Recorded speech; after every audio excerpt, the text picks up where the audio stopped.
Samantala, tiniyak ng pamunuan ng Mactan Cebu International Airport ang kalinisan ng pandaigdig na paliparan. Ayon kay D. Verano, Corporate Affairs and Branding Manager ng GMR Megawide Cebu Airport Corporation at tagapamahala ng Mactan Cebu International Airport, nililinis ng airport personnel ang lahat ng upuan, cart, trash bins at restrooms sa domestic at international terminals kada 3 oras. Maliban sa gawa sa metal ang mga upuan, wala din daw butas ang mga ito na pwedeng pagbahaya ng surot o bed bugs.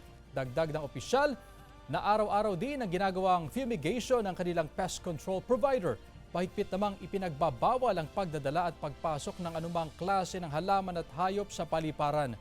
Kamakailan lang may ilang pasahero sa Ninoy Aquino International Airport na nagreklamo matapos makagat ng mga surot sa upuan. We're glad to report that we don't have any instances of that here. We have a very systematic approach in terms of pest control, maintenance, and daily upkeeping of the airport. We have the highest ASQ standard in terms of cleanliness here at the airport, which is rated by our passengers.